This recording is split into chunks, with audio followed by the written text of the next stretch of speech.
എളുപ്പത്തിൽ കുക്കറിൽ ഒരു അടിപൊളി ടേസ്റ്റിലൊരു സാമ്പാർ റെഡിയാക്കി എടുത്താലോ. അതിന് വേണ്ടിയിട്ട് നമുക്ക് സാമ്പാർ കഷ്ണമൊക്കെ ഇതുപോലെ വലിയ പീസസ് ആയിട്ട് കട്ട് ചെയ്തെടുക്കണം. ഫുൾ ഡീറ്റെയിൽഡ് വീഡിയോ ഫേസ്ബുക്കിലോ യൂട്യൂബിലോ ഒന്ന് ചെക്ക് ചെയ്താൽ മതി കേട്ടോ. ഒരു പിടി ചെറിയുള്ളി എടുത്തിട്ടുണ്ട്. അതിന് പകരം സവാള എടുക്കാം, പക്ഷേ സവാള എല്ലാവരുടെ ടേസ്റ്റ് ചെറിയുള്ളി ആയിരിക്കും കേട്ടോ. ഞാൻ ഈ ഒരു സാമ്പാർ റെഡിയാക്കി എടുക്കുന്നത് ഇൻസ്റ്റൻറ്റ് പോട്ട് എന്ന് പറഞ്ഞിട്ടുള്ള ഇലക്ട്രിക് പ്രഷർ കുക്കറിലാണ്. അപ്പോൾ ആദ്യം നമുക്കതിലേക്ക് 1 ടേബിൾ സ്പൂൺ വെളിച്ചെണ്ണ ഒഴിച്ച് അതിലേക്ക് ഈ വെണ്ടയ്ക്ക ചേർത്തിട്ട് അതിൻ്റെ വഴുവഴുപ്പ് ഒന്ന് മാറാൻ വേണ്ടിയിട്ടൊന്ന് വഴറ്റിയെടുക്കുന്നുണ്ട്. പിന്നെ അതേ കുക്കറിൽ തന്നെ നമുക്കൊരു 3/4 കപ്പ് സാമ്പാർ പരിപ്പും അതിലേക്ക് 2 കപ്പ് വെള്ളവും ആവശ്യത്തിന് ഉപ്പും 1/2 ടീസ്പൂണ് മഞ്ഞൾപ്പൊടിയും ചേർത്തിട്ട് ഒരു വിസിൽ വന്നതിന് ശേഷം പ്രഷർ കംപ്ലീറ്റ് പോയതിന് ശേഷം ഓപ്പൺ ചെയ്യാം കേട്ടോ. എന്നിട്ട് അതിലേക്ക് സാമ്പാർ കഷ്ണങ്ങളൊക്കെ ഇട്ട് കൊടുക്കാം.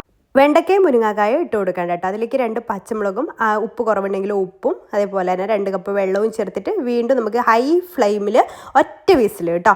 ഒറ്റ വിസിൽ വന്ന് നമുക്ക് ഓഫ് ചെയ്യാം. അപ്പോൾ അത് പ്രഷർ പോയതിന് ശേഷം ഓപ്പൺ ചെയ്താൽ കറക്റ്റായിട്ട് കുക്കായി കിട്ടും. പിന്നെ സാമ്പാർ പൗഡർ ഒരു 3 ടേബിൾ സ്പൂൺ വെള്ളത്തിൽ കലക്കിയിട്ട് അത് ചേർത്ത് കൊടുക്കാം. അതിനുശേഷം നമുക്കതിലേക്ക് വെണ്ടയ്ക്കയും അതേപോലെ തന്നെ മുരിങ്ങാക്കായും ഒരു ചെറിയ പീസ് ശർക്കര കൂടി ഇട്ട് കൊടുക്കുന്നുണ്ട്. അപ്പോൾ പ്രത്യേക ഒരു ടേസ്റ്റ് ആയിരിക്കും. ഉപ്പ് കുറവുണ്ടെങ്കിൽ ഉപ്പ് ചേർത്ത് കൊടുക്കാം. ഇനി നമുക്കതിലേക്ക് താളിച്ചൊഴിച്ച് കൊടുക്കാം. അതിന് വേണ്ടിയിട്ട് 2 ടേബിൾ സ്പൂൺ വെളിച്ചെണ്ണയിലേക്ക് കടുക്, ഉലുവ, കറിവേപ്പില, വറ്റൽമുളക് ചേർത്ത് കൊടുക്കാം. ഫ്ലെയിം ഓഫ് ചെയ്തതിന് ശേഷം 1/4 ടീസ്പൂൺ ചെറിയ ജീരകം, അതേപോലെ കായപ്പൊടി, 1/4 ടീസ്പൂൺ മുളക് പൊടിയും ചേർത്തിട്ട് അതിലേക്ക് അങ്ങ് ഒഴിച്ചു കൊടുക്കാം. കുറച്ച് മല്ലിയില ഉണ്ടെങ്കിൽ അതും, കുറച്ച് നെയ്യ് കൂടെ ഇട്ട് കൊടുത്താൽ അടിപൊളി ടേസ്റ്റാണ്. ട്രൈ ചെയ്ത് നോക്കാം.